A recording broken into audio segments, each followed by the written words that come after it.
Hello friends, welcome to Guidance Guru YouTube channel in partnership with Unacademy। আজকে আমরা RRB NTPC এবং group D GK mock test series শুরু করেছিলাম, তার 23 নম্বর practice set নিয়ে আলোচনা করব। তোমরা যদি আমাদের আগের ক্লাসগুলো না দেখে থাকো তাহলে অবশ্যই তোমরা আমাদের প্লেলিস্টে গিয়ে আগের ক্লাসগুলো দেখে নিও। তো আমাদের যেই মক টেস্ট সিরিজটা শুরু হয়েছে সেটা কিন্তু প্রত্যেক সোম থেকে শুক্রবার ঠিক সন্ধ্যে 7টার থেকে হচ্ছে। তোমরা অবশ্যই প্রত্যেক দিন ঠিক সন্ধ্যে 7টার থেকে আমাদের এই প্র্যাকটিস সেটগুলি অ্যাটেন্ড করতে থাকো। তো আজকের আমাদের প্রথম কোশ্চেন যেটা আছে সেটা হলো,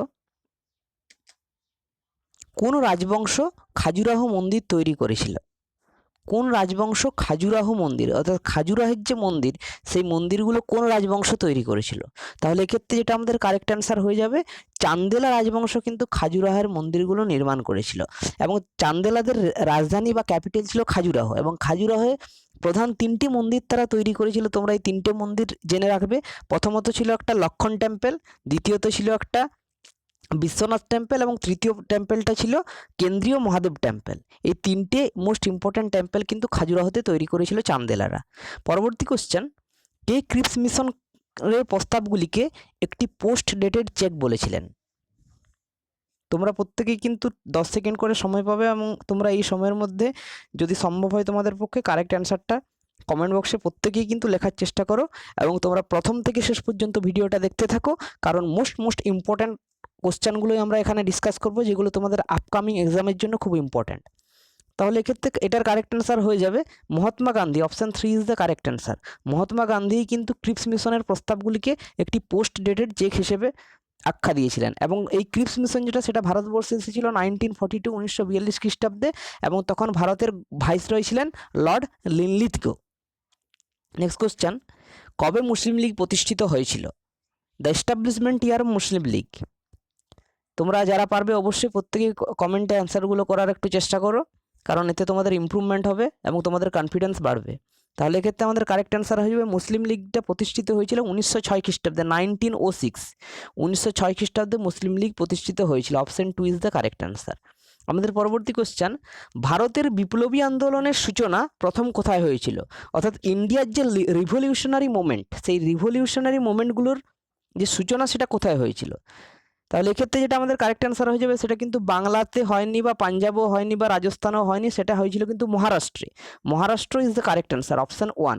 মহারাষ্ট্রেই কিন্তু ভারতের যে বিপ্লবী আন্দোলনগুলি হয়েছিল তার সূচনা হয়েছিল। নেক্সট কোশ্চেন, নিচের কোনটি ভারতবর্ষের বৃহত্তম জলসেচ প্রকল্প?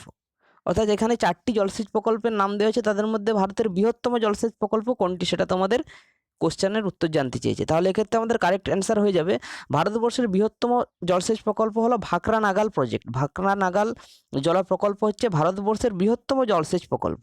ঠিক আছে, এবং এই ভাকরা নাগাল যেটা, সেটা হচ্ছে আমাদের হিমাচল প্রদেশে অবস্থিত। এবং বাকিদের লোকেশনগুলো যদি আমরা জানি, দামোদর ভ্যালি কর্পোরেশন হচ্ছে আমাদের ওয়েস্ট বেঙ্গলে অবস্থিত, নাগার্জুন সাগর হচ্ছে আমাদের অন্ধ্রপ্রদেশে অবস্থিত, এবং রিহান্ড সোন নদীর তীরে অবস্থিত, এটা ইউপিতে অবস্থিত। এবং যেটা আমাদের দামোদর ভ্যালি যেটা আমাদের ভাকরানাগাল কর্পোরেশন, সেটা হিমাচল প্রদেশের বিলাসপুর ডিস্ট্রিক্টে অবস্থিত। এবং এটার যে কনস্ট্রাকশনের কাজ সেটা শুরু হয়েছিল 1948 খ্রিস্টাব্দে, কিন্তু এর যে ফাইনাল যেটা ওপেনিং হয়েছিল সেটা হচ্ছে 1963 খ্রিস্টাব্দে। তোমরা এই অ্যাডিশনাল ইনফরমেশনগুলো কিন্তু অবশ্যই মনে রাখবে, এবং তোমরা যদি এই ভিডিওটার পিডিএফ পেতে চাও তাহলে অবশ্যই আমাদের টেলিগ্রাম গ্রুপে জয়েন করো। কোন উপকূলবর্তী বালিতে মোনাজাইট পাওয়া যায়? অর্থাৎ মোনাজাইট যেটা পাওয়া যায়, যার থেকে আমরা থোরিয়াম নিষ্কাশন করি। থোরিয়াম হচ্ছে একটা রেডিও অ্যাক্টিভ এলিমেন্ট, সেই radio active element thorium monazite sand থেকে পাওয়া যায়। এবং কোন উপকূলবর্তী বালিতে এই মোনাজাইট পাওয়া যায়? এক্ষেত্রে আমাদের কারেক্ট অ্যান্সার হয়ে যাবে মালাবার উপকূল, অর্থাৎ কেরালা। মেনলি কেরালাতে কিন্তু এই মোনাজাইটটা পাওয়া যায়। কেরালাতে আমাদের এই মোনাজাইটটা পাওয়া যায়, এবং এটার থেকেই কিন্তু থোরিয়াম নিষ্কাশন করা হয়। মালাবার উপকূল ইজ দ্য কারেক্ট অ্যান্সার। পরবর্তী কোশ্চেন, ভারতের কোন লৌহ ইস্পাত কারখানাটি ভারতের রুড় নামে পরিচিত? ভারতের রূঢ় নামে পরিচিত ভারতের কোন লৌহ ইস্পাত কারখানাটি? তাহলে এক্ষেত্রে আমাদের কারেক্ট অ্যান্সার হয়ে যাবে অপশন 2। দুর্গাপুর লৌহ ইস্পাত কারখানাটিকে ভারতের রূঢ় নামে পরিচিত, এবং দুর্গাপুর অবস্থিত আমাদের ওয়েস্ট বেঙ্গলে। ভিলাই, দুর্গাপুর এবং রাউরকেল্লা, এই 3টি লৌহ ইস্পাত কারখানায় কিন্তু আমাদের সেকেন্ড 5 ইয়ার প্ল্যান, অর্থাৎ দ্বিতীয় পঞ্চবার্ষিকী পরিকল্পনাতে এস্টাবলিশড হয়েছিল। এবং যেটা জামশেদপুর, সেটা টিস্কো নামে পরিচিত, tata iron and steel company. Next question, তাহলে যেটা আমরা বললাম যে এটা সেকেন্ড 5 ইয়ার প্ল্যানে যেটা হচ্ছে দুর্গাপুর স্টিল প্ল্যান্টটা তৈরি হয়েছিল 1959 during the second 5 year plan, এবং এটা দুর্গাপুর ওয়েস্ট বেঙ্গলে অবস্থিত। নেক্সট কোশ্চেন, কোনটি ভারতের প্রথম পারমাণবিক বিদ্যুৎ উৎপাদন কেন্দ্র অর্থাৎ ফার্স্ট অ্যাটমিক পাওয়ার প্ল্যান্ট ইন্ডিয়ার কোনটি? তারাপুর, কাইগা, কালপক্কম নাকি নারোরা? তাহলে এক্ষেত্রে আমাদের যেটা কারেক্ট অ্যান্সার হয়ে যাবে, ভারতের প্রথম পারমাণবিক বিদ্যুৎ উৎপাদন কেন্দ্র হচ্ছে আমাদের তারাপুর। ঠিক আছে, Tarapur is the correct answer, option 1। এবং তারাপুর কোন স্টেটে অবস্থিত? তারাপুর হচ্ছে মহারাষ্ট্রে অবস্থিত, মহারাষ্ট্রে। এবং তারাপুর অ্যাটমিক পাওয়ার স্টেশনের এস্টাবলিশড হয়েছিল 1969 1969 খ্রিস্টাব্দে এটার এস্টাবলিশমেন্ট হয়েছিল। এটা মহারাষ্ট্রে অবস্থিত। কাইগা অবস্থিত কোথায়? কাইগা অবস্থিত হচ্ছে আমাদের কর্ণাটকে, কালপক্কম অবস্থিত হচ্ছে তামিলনাড়ুতে, এবং নারোরা অবস্থিত আমাদের হচ্ছে উত্তরপ্রদেশে। তোমরা এর জিওগ্রাফিক্যাল লোকেশনগুলোও কিন্তু জেনে রাখবে। নেক্সট কোশ্চেন, রবীন্দ্রনাথের কোন উপন্যাস থেকে স্বদেশী আন্দোলনের সমালোচনা পাওয়া যায়? চোখের বালি, ঘরে বাইরে, চতুরঙ্গ নাকি চার অধ্যায়? তাহলে এক্ষেত্রে আমাদের কারেক্ট অ্যান্সার হয়ে যাবে রবীন্দ্রনাথের যে উপন্যাস ঘরে বাইরেতে, সেই ঘরে বাইরেতে কিন্তু আমরা স্বদেশী আন্দোলনের সমালোচনা পাই। তাহলে option 2 is the correct answer, ঘরে বাইরে। নেক্সট কোশ্চেন, কোন নবাব ঢাকা থেকে মুর্শিদাবাদের রাজধানী স্থানান্তরিত করেছিলেন? তোমরা প্রত্যেকেই কিন্তু যারা অ্যান্সারগুলো পারবে অবশ্যই কিন্তু কমেন্ট বক্সে দেওয়ার চেষ্টা করো, এবং তোমরা প্রথম থেকে শেষ অবধি ভিডিওটা দেখার চেষ্টা করো। তাহলে এক্ষেত্রে এটা আমাদের কারেক্ট অ্যান্সার হয়ে যাবে, নবাব মুর্শিদ কুলি খাঁ কিন্তু ঢাকা থেকে মুর্শিদাবাদের রাজধানী স্থানান্তরিত করেছিলেন। Option 4 is the correct answer. কিন্তু এখান থেকে তোমরা মনে রাখবে যে মুর্শিদাবাদ থেকে আবার মুঙ্গেরের রাজধানীকে স্থানান্তরিত করেছিলেন, মুর্শিদাবাদ থেকে মুঙ্গেরের রাজধানী স্থানান্তরিত করেছিলেন সম্রাট মীর কাসিম। নেক্সট কোশ্চেন, একটি অন্তঃপরজীবী অর্থাৎ অ্যান্টিবায়োটিক ছত্রাক কোনটি? তাহলে এক্ষেত্রে যেটা আমাদের কারেক্ট অ্যান্সার হয়ে যাবে, একটি অন্তঃপরজীবী ছত্রাক হলো সাইক্যান্থ্রিয়াম। Option 3 is the correct answer. সাইক্যান্থ্রিয়াম হচ্ছে একটা অন্তঃপরজীবীর কিন্তু উদাহরণ। Option 3 is the correct answer. Next question,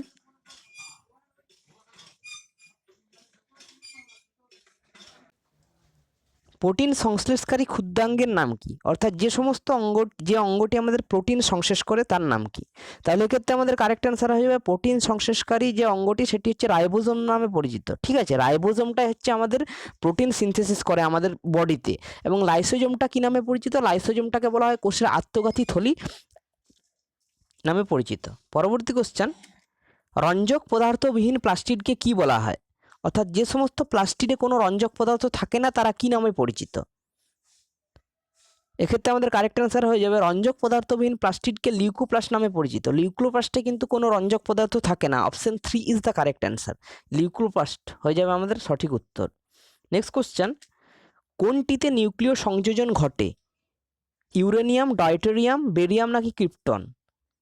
আমরা আগের ক্লাসে আলোচনা করেছি যে হাইড্রোজেনের 3টে আইসোটোপ থাকে। সেগুলো কি কি? সেগুলো হচ্ছে প্রোটিয়াম, ডয়টেরিয়াম এবং ট্রাইটিয়াম। তাদের মধ্যে যে ডয়টেরিয়াম আইসোটোপ সেটার মধ্যে কিন্তু নিউক্লিয় সংযোজন ঘটে। Option 2 is the correct answer. ডয়টেরিয়ামের মধ্যে আমাদের নিউক্লিয় সংযোজন ঘটে, সেটা ইউরেনিয়াম, বেরিয়াম বা ক্রিপ্টনের মধ্যে হয় না।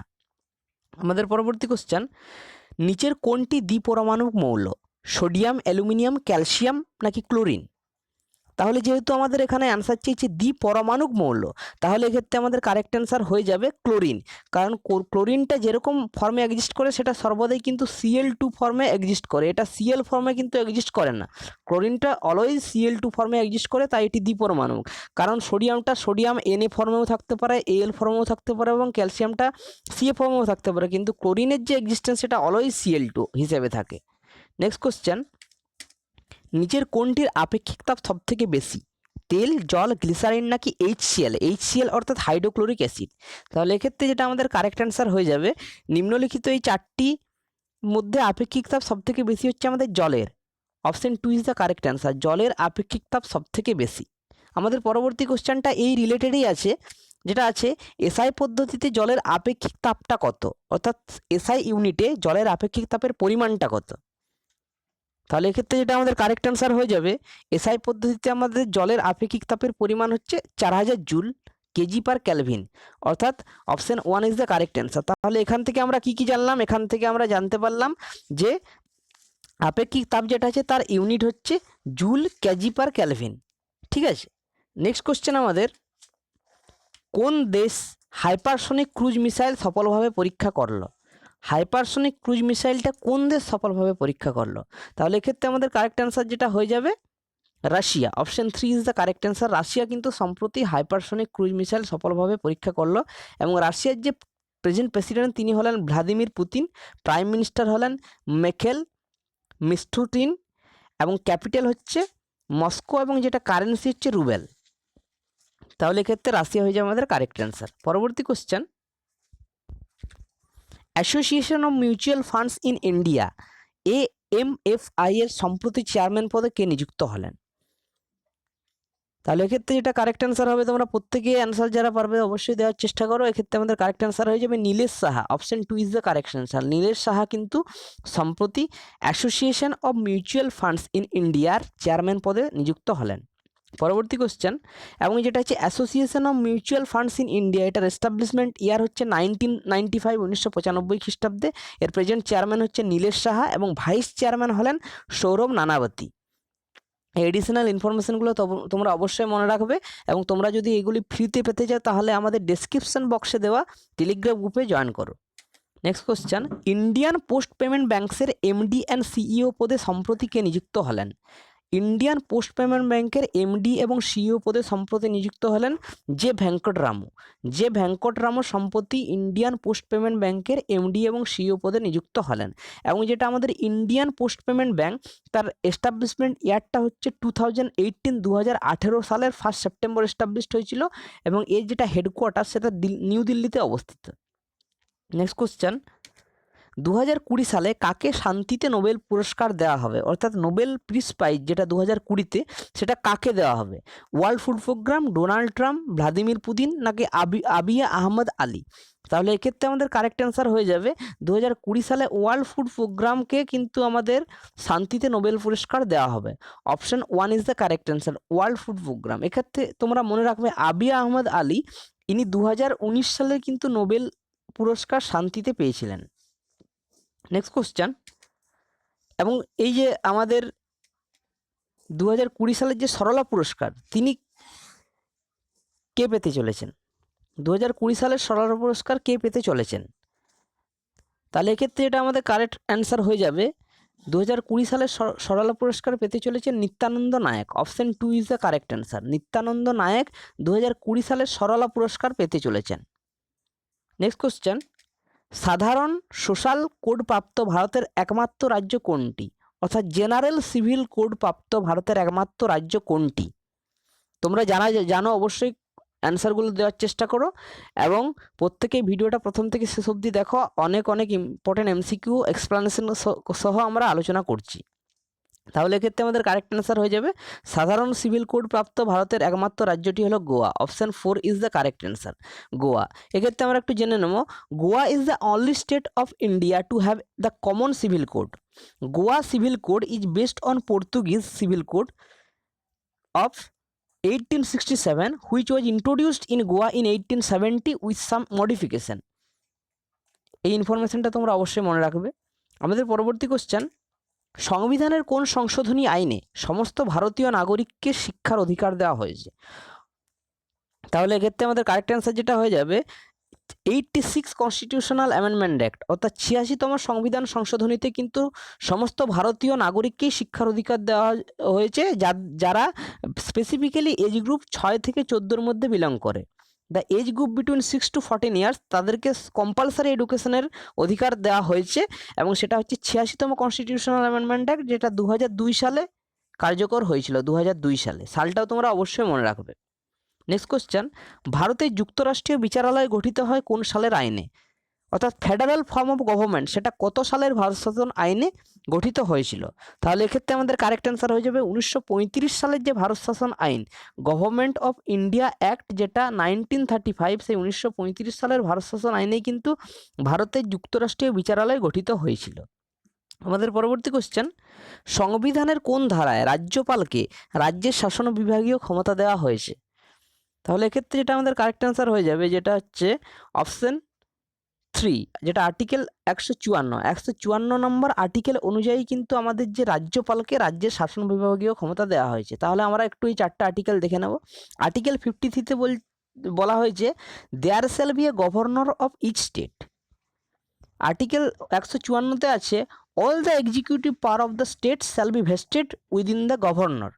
আর্টিকেল 55-তে আছে term of the office of the governor, অর্থাৎ রাজ্যপালের যে সময় সেটা না, আর্টিকেল 55-তে বলা হয়েছে অ্যাপয়েন্টমেন্ট অফ গভর্নর, অর্থাৎ রাজ্যপালের যে নিয়োগ প্রক্রিয়া, অর্থাৎ রাষ্ট্রপতি দ্বারা যে রাজ্যপালের নিয়োগ প্রক্রিয়া সেটা 155-তে বলা হয়েছে। এবং 156-তে আছে আমাদের term of the office of the governor, অর্থাৎ গভর্নরের যে সময়কাল। তোমরা এক্ষেত্রে মনে রাখবে যে গভর্নরের কোনো ফিক্সড পিরিয়ড অফ টাইম কিন্তু নেই। Governor holds office during the pleasure of the president. Next question, আইআরডিপি এর অর্থ কী? আইআরডিপি এর ফুল ফর্ম এখানে জানতে চেয়েছে। তাহলে আইআরডিপি এর ফুল ফর্ম হলো integrated rural development programme. Option 1 is the correct answer, integrated rural development programme. ঠিক আছে, এবং এটাকে আমাদের যেটা অ্যাক্ট পাস্ট হয়েছিল সেটা কখন? সেটা হয়েছিল 1978, অর্থাৎ ডিউরিং 5th 5-year প্ল্যানে এই অ্যাক্টটা পাস্ট হয়েছিল। এবং এটা কেম ইনটু ফোর্স, অর্থাৎ এটার ইমপ্লিমেন্টেশন হয়েছিল 1980, 1980 খ্রিস্টাব্দে এর ইমপ্লিমেন্টেশন হয়েছিল, অর্থাৎ during the 6th 5-year plan, 6তম পঞ্চবার্ষিকী পরিকল্পনাতে। পরবর্তী কোশ্চেন, কখন প্রথম পশ্চিমবঙ্গে মানব সম্পদ উন্নয়ন রিপোর্ট প্রকাশিত হয়েছিল? অর্থাৎ first human development report of West Bengal published in which year? তাহলে এক্ষেত্রে আমাদের কারেক্ট অ্যান্সার হয়ে যাবে 2004 সালে কিন্তু পশ্চিমবঙ্গের প্রথম মানব সম্পদ উন্নয়ন রিপোর্ট প্রকাশিত হয়েছিল।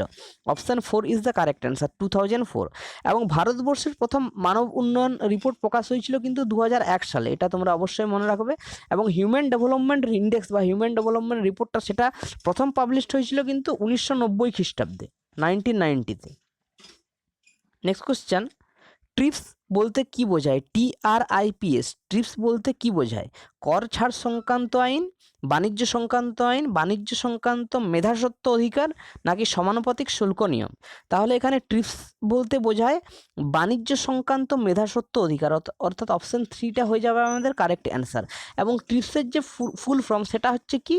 Trade related intellectual property rights, অর্থাৎ বাণিজ্য সংক্রান্ত মেধাস্বত্ব অধিকারটাই ট্রিপস নামে পরিচিত।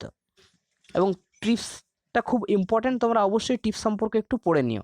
আমাদের যে আজকে শেষ কোশ্চেন মক টেস্টের, সেটা হচ্ছে ভারতে কোন দশকে জনসংখ্যা বৃদ্ধি হয়েছিল সর্বাধিক?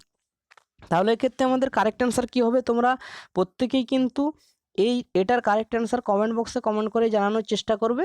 এবং যদি তোমরা নাও জেনে থাকো অবশ্যই তোমরা সার্চ করে বা বই পড়ে কিন্তু এই অ্যান্সারটা জানানোর চেষ্টা করবে যে ভারতের কোন দশকে জনসংখ্যা বৃদ্ধি সর্বাধিক হয়েছিল। এটা তোমাদের জন্য হোমওয়ার্ক রইল।